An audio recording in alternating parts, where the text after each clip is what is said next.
Hey friends, it's hard to believe it's almost November and another riding season in the Midwest here is coming to a close. It's actually in the 70s today. It's a beautiful day and the sun is diving in and out, and it's going to turn cold real soon according to the weather forecast. So I'm going to squeeze this ride in, and it's going to be another visit to the XT225, what I think of the bike and how it's held up. 2 years ago, I purchased the motorcycle in 2018 when it had around 5,000 miles on it, and I did an explainer video, and I'll link to that above, on why I purchased the bike, why I chose the XT225 rather than buying one of the newer models, XT250 or some other bike.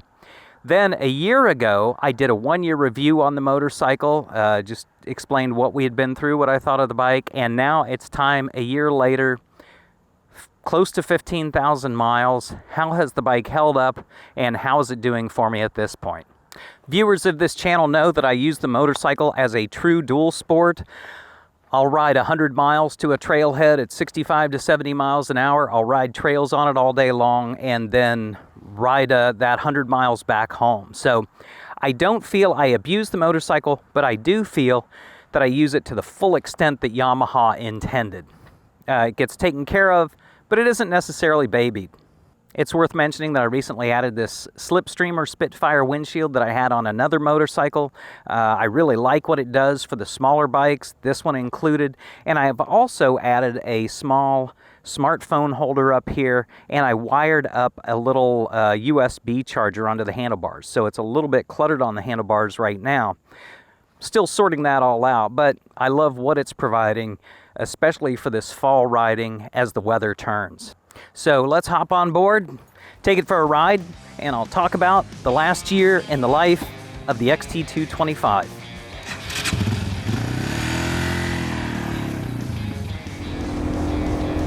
I'm out riding one of my favorite routes today, and I'm just learning to use the Rever app on my smartphone. So this is the very first ride I've ever tried to record using the GPS, the smartphone app, to get a GPX file.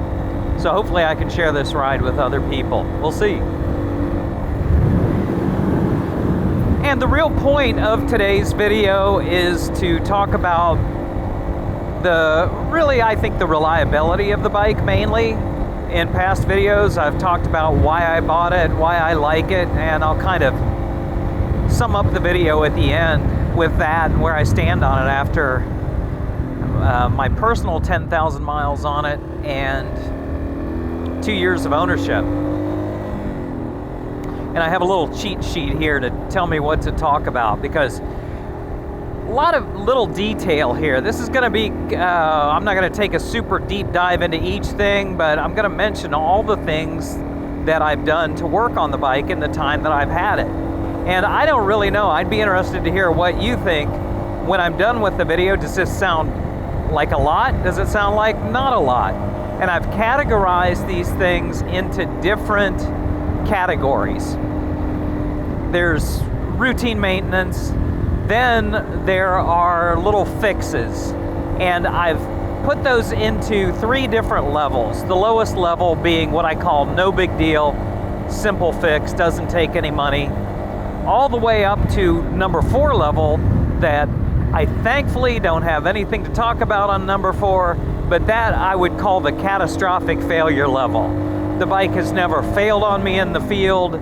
Nothing has outright broken and left me stranded.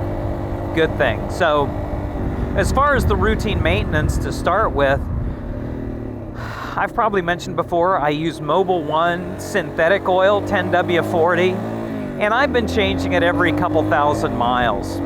I always put a new filter in the bike when I change the oil, and way more often than not, I also change all of the O-rings associated with the oil change. So that's 2 O-rings on the oil filter cap, and then 1 O-ring on the drain plug. I don't know if it's necessary, but I feel better about doing it. And, you know, it's worked out well. I've also adjusted the valves according to the manual, and I've had to do just maybe minor adjustment a couple times. And the 2 or 3 times I've adjusted the valves, I probably could have let them go, but maybe they were 1/1000th off, whatever. Because I'm already in it, I just go ahead and want to make it perfect. So no big deal on the valve wear. Also, the tires, over the life of the bike, I think the previous owner put new tires front and rear. So I total up a total in close to 15,000 miles of 4 rear tires total and 3 front tires total. I also, as part of routine maintenance, I could have gotten by without it, but around 10,000 miles I pulled the baffle out and the spark arrestor, and there was a bit of carbon on it.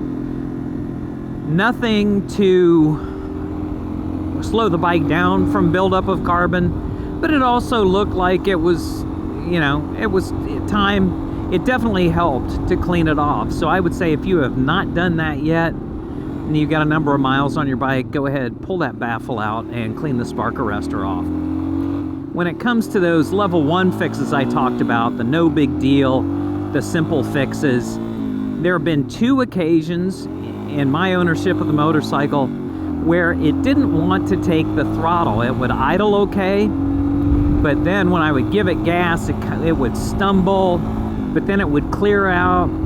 And in one case, all it took me was just draining the float bowl. I just loosened the screw at the bottom of the float bowl on the carburetor, drained the old gas out. There was either sediment or water in it. No problem, cleared right up. The second time, which happened more recently, I ended up pulling the carburetor completely apart.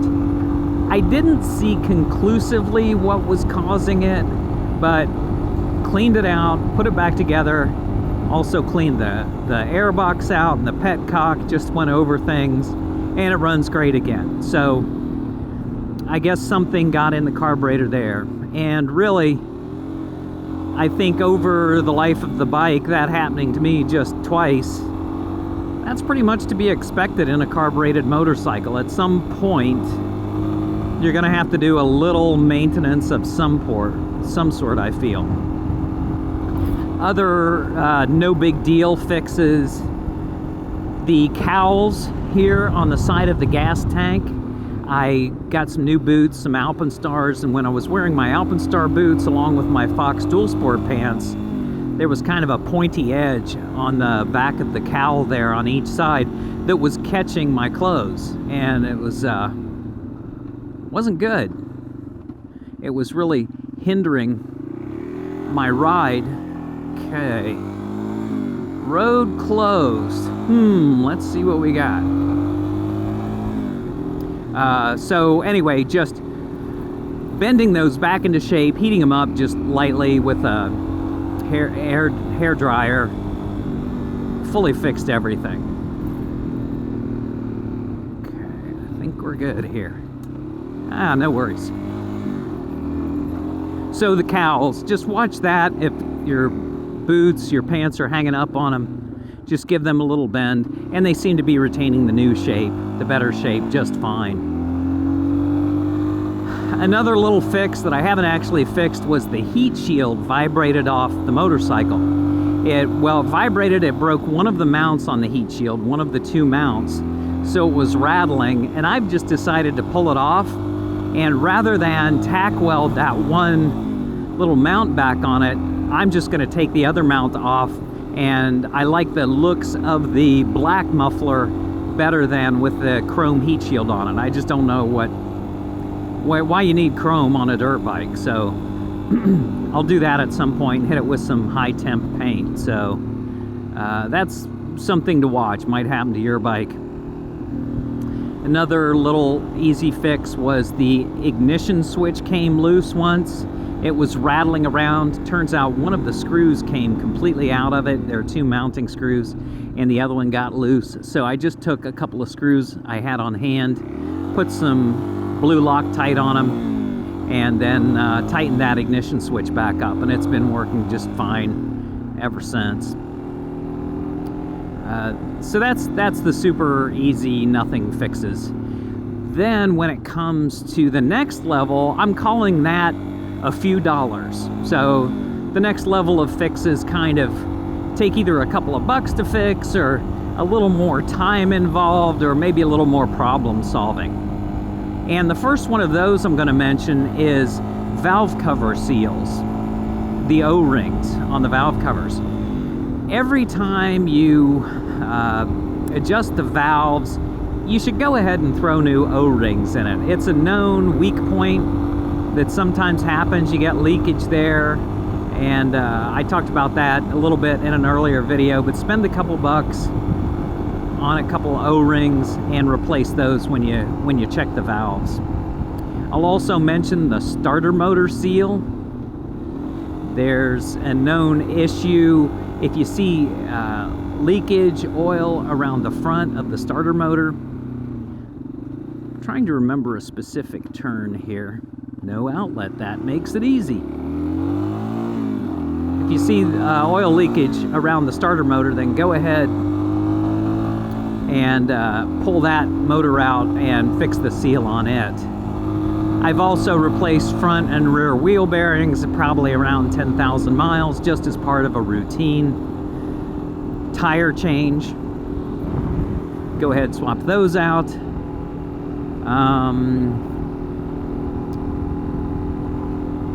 Then, my toolkit ended up getting worn. A hole was worn through it by the tire. When I crashed this spring, hurt my shoulder, I also bent in that toolkit, the tab where it hooks to the frame, and it caused the toolkit to hang over the tire, and when the suspension would bottom, it just wore through the tool tube. Right now I just have it fixed with some tape because water does leak in there, but that's something to watch. If you crash the bike, keep your eye on that. It could bend on you. And then lastly, in the few dollar section, I'm going to talk about the helmet lock on the motorcycle. It no longer opens or closes fully or smoothly, and I really think it happened suddenly that this started happening, and I really think that somebody got in there and screwed with it. It looks like somebody took a flat-bladed screwdriver and just messed with it, trying to pry it open. So I haven't figured that fix out yet, but it's not pressing, but I do want to get a nice, decent solution to that. And in the last level I'm going to talk about for fixes, now I'm talking about more time and money. These are things that they didn't stop the bike from running, but they kept me from riding it for a while, and I had to invest some money. Because I'm also a mechanic, I was able to fix these things without too much sweat, but they are things that if you aren't a mechanic also, you may have to pay somebody else to fix for you. And one of those things is I was noticing squeaking in the rear suspension of the motorcycle. And it turns out I pulled it apart. This bike, a great thing about the XT225 is that it has Zerk fittings so that you can grease the swing arm pivot and also the suspension linkages. And I do that, I thought, fairly frequently, but I was getting squeaking from the rear end. When I pulled it apart, it turns out that one of the swing arm bushings, the one on the left side, the drive side, was seizing up. So I got, hey puppy, I got a swing arm bushing kit from All Balls Racing for I think around $55, and it was a great solution. Replaced everything, greased it all up, swing arm pivot's fine. Now on the linkages on this motorcycle, there is not a single kit you can buy with everything, and they don't use needle bearings. They use these collars and bronze bushings and things, and I just ended up finding one of the joints where I had to replace the little through collar and the little bronze bushings that wrap around it. It's kind of hard to describe, so I would say if your bike's at 10,000 miles or you have any questions about the rear suspension and you pull it apart, you'll see what I'm saying on that. The next thing that I consider a big thing is I got an oil leak on the engine, and this is around maybe 13,000 miles. I got an oil leak on the engine at the base gasket and also at the head gasket. It's one of those things where I probably could have said I'll wait until winter to fix it, but I had a week down and I wanted to go ahead and just get the whole thing fixed. And so I decided to pull the engine out, pull it all apart. I got the kit, I got the whole complete gasket kit on sale, the Tusk kit, for $15 at the time. It's back up to $45 or $46 now. But it also came with valve seals, came with everything, and that was super cool. It was the one-stop shop to get everything fixed. But yeah, that was definitely involved. I don't know, maybe torquing everything down again would have helped, but it's hard to torque everything down with the engine in the frame. I just decided to go ahead and pull it.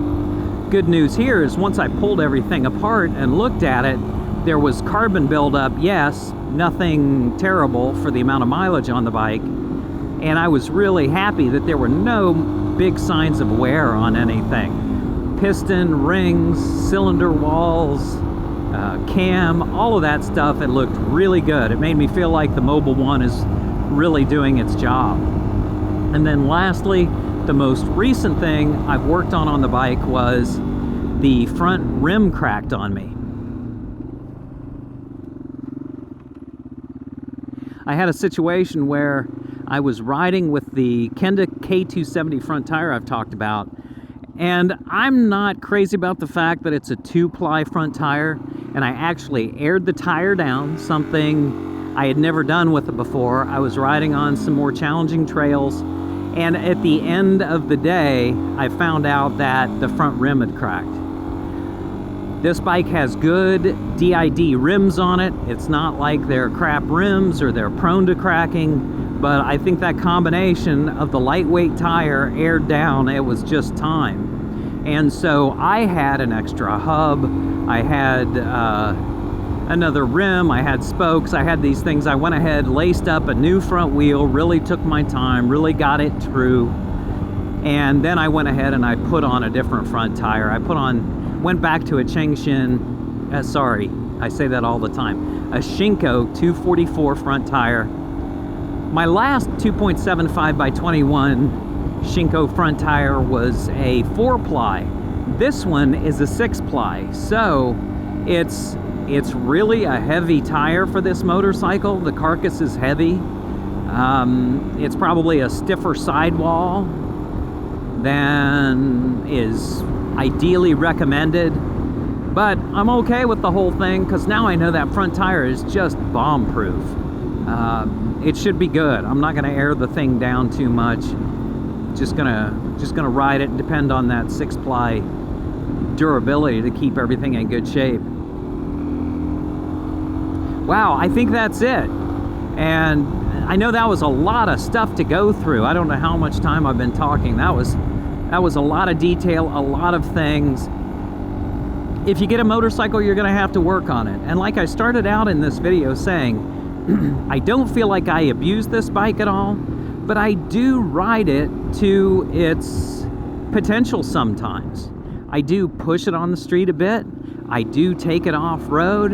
I have sometimes 300+ mile riding days on it. I take care of it, but eventually something's going to wear out. And with bikes like this, there are a lot of them that never ever see even 10,000 miles. I think there are a lot of people that buy beginner bikes. Hey buddy, they are out enjoying the day. People that buy beginner bikes and they put a couple thousand miles on it and they stick it in the garage, and then people just don't think about it anymore. So you can sometimes find these bikes with low mileage. Now there are also people that just absolutely ride the wheels off of them, so be careful if you're buying one. Oh, I'm so glad I'm getting this ride mapped out on this app. This is cool. So how do I feel about the XT225 now that I look back over a couple years of ownership, a whole bunch of miles? Well, every time I get on the bike, I absolutely love it. It has never failed to keep up with others in a ride. I've led a lot of rides on the motorcycle. I think that a part of me would like to try something different. I'd like to try something newer, a newer motorcycle. Not because there's anything wrong with this one, but having ridden that friend's XT250 in the summer, that was newer with way less miles.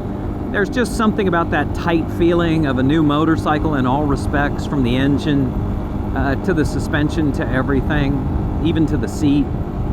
So I would like to try something newer, but I don't think it's a matter of what motorcycle will replace this one. I think where I would see a next motorcycle coming up would be one that I could do longer trips on. So still a dual sport. I've always liked the DR650 Suzuki because it can be lowered, but something where I could do one of these back road discovery routes, ride 300 miles to a trailhead, ride 500 miles, then ride 300 miles home. I could do it on the XT225, but a bigger bike would just make it easier, I think.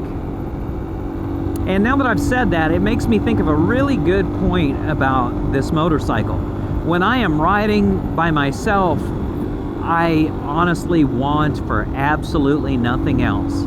I'm always going at my own pace. If I want to go faster, I do. If I want to go slower, I do. When I'm riding with others, it's especially on the road that if they're on big bikes and they can just easily go 70 miles an hour, and I have to push this all the way to do that, I do wish at times like that I was on a bike where I could back off just a little bit, because so often the trails are stitched together by road having to get there, having to get back. But for this, for me, just being myself, out riding by myself, I love being able to touch the ground. It has plenty of power, has plenty of everything. Okay, well, I think that I've set the goal in my head. I will have the XT225 until at least 20,000 miles on the bike, so that should get me to this time next year, I would think. And at that point, I'll think about adding another bike, maybe. We'll see. It's not the biggest, most pressing thing right now, since we have winter coming. Okay, everybody, thank you so much for joining along. I really appreciate it. I really appreciate all of your comments.